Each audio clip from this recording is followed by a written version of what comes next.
Nakikita ko parang unggoy na lang yung mga Aita kung saan-saan na itaboy, kung saan-saan na wala man pong koordinasyon sa mga lider.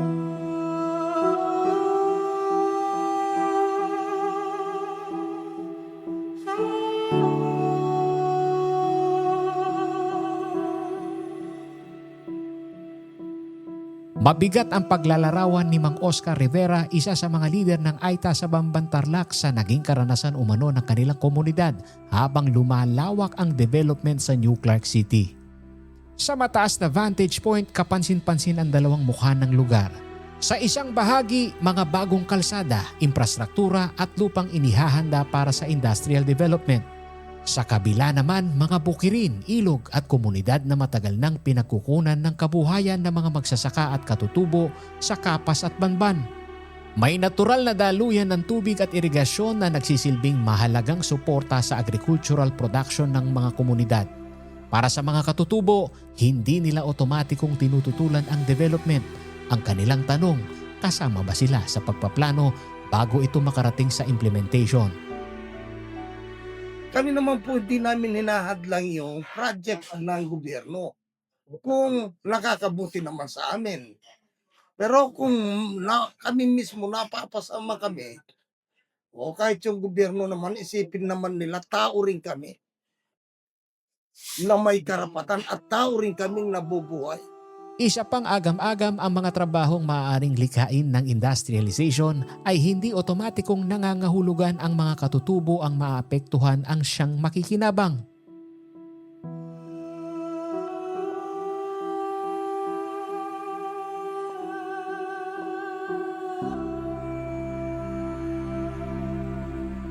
Para sa maraming IP families, ang kasalukuyang kasanayan at kabuhayan ay nakaugat sa pagsasaka at paggamit ng lupa. Kaya ang hamon ay hindi lamang job creation. Ang mas mahalagang usapin, may malinaw bang transition plan para sa kabuhayang maaring mawala habang nagbabago ang ekonomiya ng kanilang komunidad.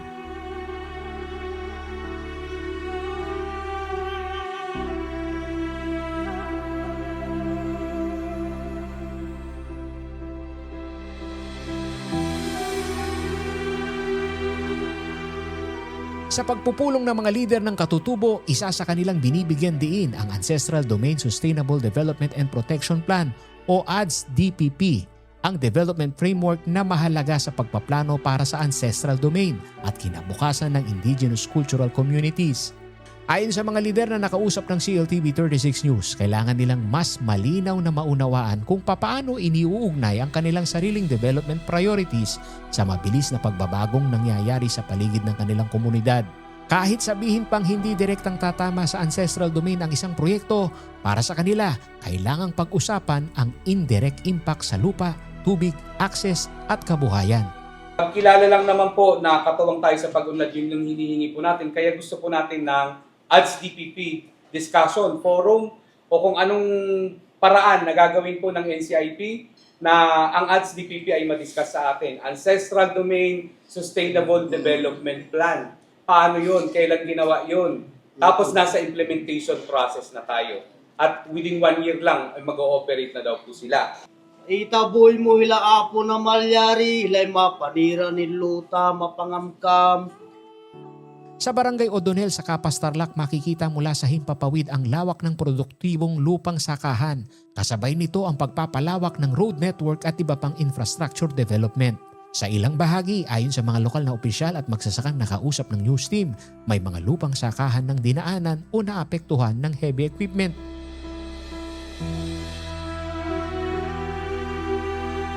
Para kay Barangay Captain Wendell Mercado, dito nagiging mahalaga ang isang simpleng prinsipyo sa development. Ang impormasyon ay dapat nauuna sa implementasyon, hindi humahabol dito. Medyo naguguluhan po yung mga tao kasi wala nga pong public consultation at hindi po sila nag-i-inform sa amin na kami po yung unang takbuhan ng mga tao at unang tanungan. Ngayon, kung wala rin po kaming sapat na lalig sa kanilang project, paano po namin sila mapapaliwanagan? Yung panawagan ko po sa BCDA, kung pwede po sana, bigyan niyo po kami ng sapat na knowledge sa inyong project. At kami naman po, bilang local leader, kami naman po ang magpapaliwanag sa aming nasasakupan para hindi po para wala pong tension sa kanila. Bago pa maging malinaw sa barangay ang kabuuang site development plan, ayon kay Mercado, mayroon ng mga lupaing sinukat at mga magsasakang nakatanggap ng komunikasyon kaugnay ng kanilang sinasakahang lugar. Tuhanan, meron na hong nangyaring pagsusukat. Tama ba ako, Kap? Ilan na ho yung kapitan? Ilan na ho itong mga farmer ho ninyo na sinukatan ho ng lupa para ho dito ho sa sinasabi nilang development? Meron na pong 92 na katao. Halos tutol po lahat yung mga yan kasi yan lang po yung kinakabuhay nila. Yung mga iba naman, siguro nakukulitan na po sa kanila, meron naman pong pumapayag, kaso mailan-ilan lang, tapos nagpupunta po dito, nagsusumbong po sa akin, kinukulit kami ng BCDA, ganyan.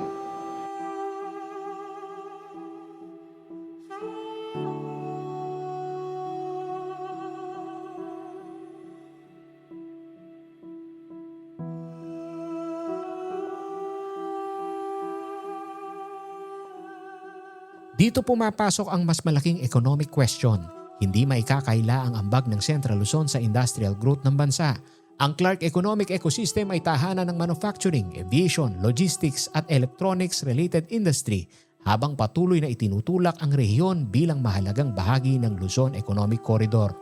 Pero may isa pang economic identity ang Central Luzon na hindi maaaring alisin sa equation, agrikultura. Ang rehiyon ay isa sa pinakamahalagang agricultural production area ng Pilipinas at matagal nang kinikilalang pangunahing producer ng palay at iba pang food commodities.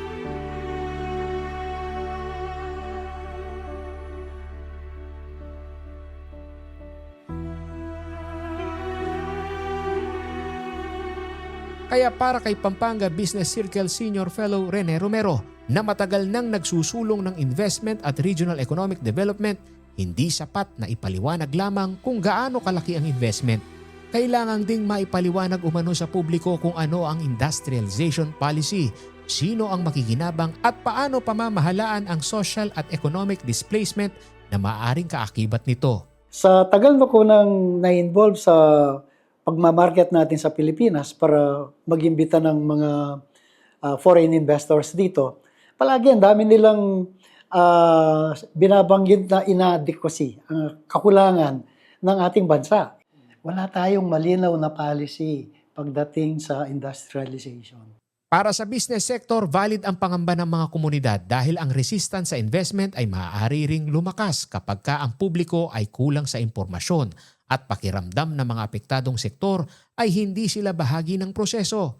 Sa ganitong sitwasyon, ang consultation ay hindi lamang social obligation, investment risk management din ito. Business sector, marami yung tumatahimik kasi nakikita nila ang daming nag-aaway sa social media. Pero I believe marami sa membro ng business sector na supporting the realization of the Pax Silica. Some are conditional kasi sinasabi nila, siyempre maganda yan. Pero dapat pakita ng gobyerno na yung mga isyong ganito may solusyon. At hindi lamang sa usapin ng Pax Silica lumilitaw ang reklamo tungkol sa koordinasyon. Sa Pampanga, naging issue rin ang consultation kaugnay ng malaking river rehabilitation project sa bahagi ng Pasig Potrero River, malapit sa Esitex Bridge. Mahalaga ang lugar dahil bahagi ito ng river system na may flood control implications at nasa lugar ding matagal nang may quarry operations. Dahil dito nagpatawag ng emergency meeting ang pamahalang panlalawigan ng Pampanga kasama ang BCDA, contractors at iba pang stakeholders upang linawin ang proyekto at epekto nito sa lugar. Yun lang ho, simple coordination lang ho. Para hindi lang ho ba nabibigla ng yung mga tao o may mga nakakakita, baka ma-misinterpret ho yung kala nila within the bridge, within the 1 kilometer protected zone, may nakikita silang equipment na gumagalaw, baka kala ho kinukwari po yan na mahigpit ho na pinagbabawal po ng provincial government yan at ng DNR. So if there's a coordination, magiging malinaw po sa other agency. At may magtanong man ho, masasagot po natin lahat. Like what happened in Tarlac. Nakita nyo, find out na meron palang hindi project ng government, may nakita kayong mga equipment which illegal. So, ganun ho ang iniiwasan natin sa probinsya natin. Ngayon, kung government ho ang nagpapatupad, government agencies, pakiusap lang, coordination lang ho. Hindi naman ho mabigat yun para sa aming mga LGU. Paglilinaw naman ng BCDA, mayroon umano silang communication letters at coordination sa concerned agencies at stakeholders. Pero aminado ang opisyal na nagkulang sa direktang face-to-face engagement. Po, sir, ang napag-provide po kami ng mga communications through a official letter. So lahat po ng mga kasama ko natin dito, nakatanggap naman po sila ng mga information about prior the implementation ng project. Subalit ang siguro hindi ho natin sila napulong na kung saan nagkaroon ho ng open communication, katulad ho nung kanina. Kaya nga ho, tama rin ho yung sinabi ni Vice Gov kanina at yung mga kasama ho natin dito, magkaroon ho tayo ng quarterly coordination meeting na kung saan meron ho tayong progress report at kung meron ho pang mga concern, sila ho, hindi na lang ho natin hintayin sumulat, kundi tayo na rin po ang mag-reach out ho sa kanila at si BCD naman po, open naman po anytime. Sa dulo, hindi man kailangang mamili ng Central Luzon sa pagitan ng Bukid at AI Data Center. Ang tunay na hamon ng industrialization ay kung papaano pagsasabayin ang investment, food security, environmental protection at karapatan ng mga komunidad. Dahil ang progreso ay hindi lamang nasusukat sa halaga ng investment, haba ng kalsada o dami ng bagong gusali. Nasusukat din ito kung sino ang nakasakay sa pag-unlad at kung sino ang maaaring maiwan. Paolo G. Santos, CLTV News.